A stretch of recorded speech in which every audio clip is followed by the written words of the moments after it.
স্থাপন করা। আর গফরগাঁয়ের যে স্বাস্থ্য অধিদপ্তরে 64টি উপস্বাস্থ্য কেন্দ্র আছে বিভিন্ন ইউনিয়নে, পরিবার পরিকল্পনার 11টি আছে। আমি সংসদ সদস্য নির্বাচিত হওয়ার আগে আপনারা জেনে আনন্দিত হবেন, আমি ইঞ্জিনিয়ার পাঠিয়ে সবগুলো যেগুলি ভাঙা আছে সেগুলো পুনর্নির্মাণ, কোনোটা সংস্কারের জন্য আমি ইতিমধ্যে কিন্তু এস্টিমেট করে রেখেছি। আমি সংসদ সদস্য নির্বাচিত হওয়ার আগেই আমি কাজ এগিয়ে রেখেছি। ইনশাল্লাহ আমি সেই উপস্বাস্থ্য কেন্দ্রগুলি যেখানে পুনর্নির্মাণ প্রয়োজন, যেখানে সংস্কার প্রয়োজন সেগুলি করব। আরেকটা হলো যে আপনারা যে অবকাঠামো রাস্তাঘাট গফরগাঁয়ে মাত্র 25 থেকে 26 ভাগ, এখানে ইঞ্জিনিয়ার সাহেব আছেন, টোটাল ময়মনসিংহ বিভাগের 27% রাস্তা পাকা, আর গফরগাঁয়ে মাত্র 25%। এর মধ্যে এই 25%-এর মধ্যে আমি সংসদ সদস্য নির্বাচিত হওয়ার আগে আমি স্থানীয় সরকার সচিব উপদেষ্টা সাহেবের সাথে দেখা করেছি। এখন তো আমাদের নিজেদের লোক সরকারে আমরা, আর এখানে যারা কর্মকর্তা বৃন্দ আছেন সুবিধা হলো ওনারাও সরকারের বিভিন্ন সংস্থার লোক, আমিও সরকারি দলের এমপি, সুতরাং আমাদের কাজ করা খুব খুব সহজ। এখানে যদি বিরোধী দলের এমপি থাকতো তাহলে কাজ করা এতটা সহজ হতো না, এখন যতটা সহজ। কিন্তু আমরা যাই করি সেটার সাথে কিন্তু অর্থের প্রয়োজন। আপনারা একটু এই জিনিসটা মাথায় রাখবেন। আমরা কিছু কিছু কাজ দ্রুত করব, হাত দিব, আর কিছু কিছু কাজ একটু বড় প্রকল্পগুলি হয়তো আমাদের একটু সময় নিয়ে করতে হবে। আর সর্বশেষ কথা, এই 25% রাস্তার আবার 90% ভাঙাচোরা। তো এই ভাঙাচোরা রাস্তাগুলি মেরামত করতে হবে। বাকি 75% রাস্তা যে কাঁচা সেগুলো আমাদের পাকা করতে হবে। আবার অনেক জায়গায় রাস্তাও নাই, সেগুলিও করতে হবে। সেগুলি করতে হলে আমাদের বিশেষ বরাদ্দর প্রয়োজন। শুধুমাত্র গতানুগতিক বরাদ্দ দিয়ে আমাদের সবকিছু সম্ভব না।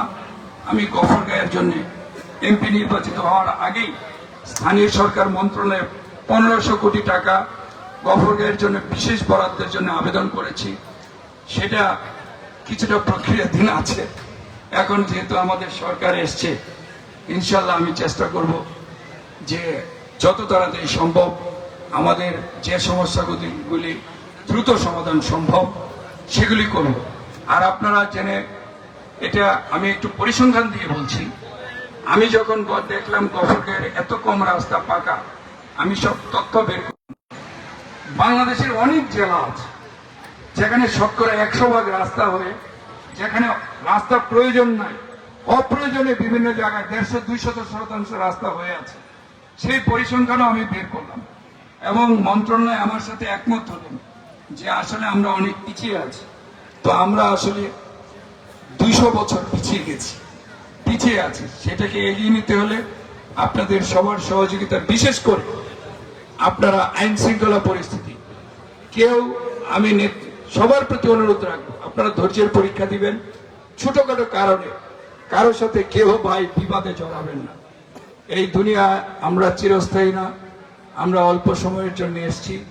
আমরা যেন সবাই মিলে ভালো কিছু করে এই দুনিয়ার একটি উদাহরণ, এখানে আমরা যে একটি উদাহরণ সৃষ্টি করে একটা পরিবর্তনের সূচনা করে আমরা যেন দুনিয়া থেকে বিদায় নিতে পারি। আমাদের পরবর্তী প্রজন্ম যেন একটি সুস্থ, সুন্দর, মানবিক সমাজে বাস করতে পারে, সেই প্রত্যাশা ব্যক্ত করে আপনাদের সকলকে ধন্যবাদ এবং কৃতজ্ঞতা জানিয়ে আমি আমার বক্তব্য শেষ করছি।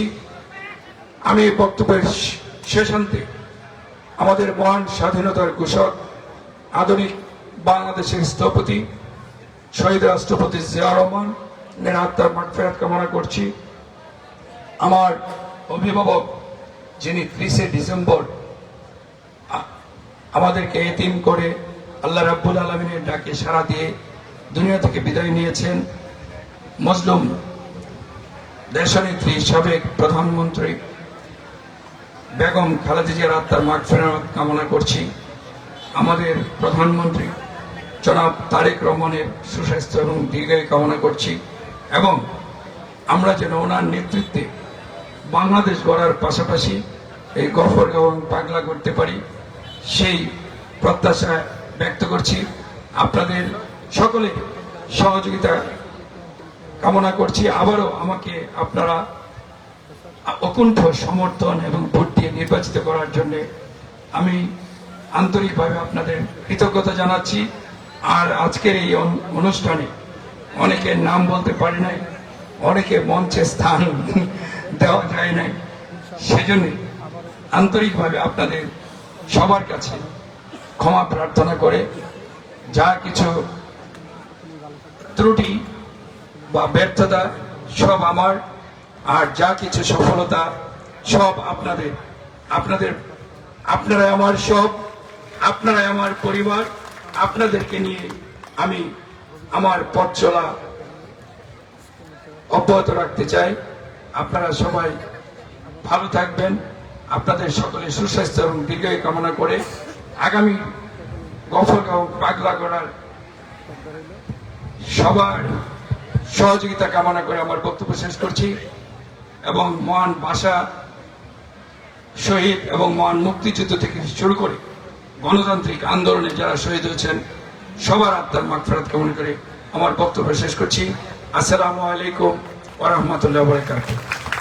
ধন্যবাদ মাননীয় জাতীয়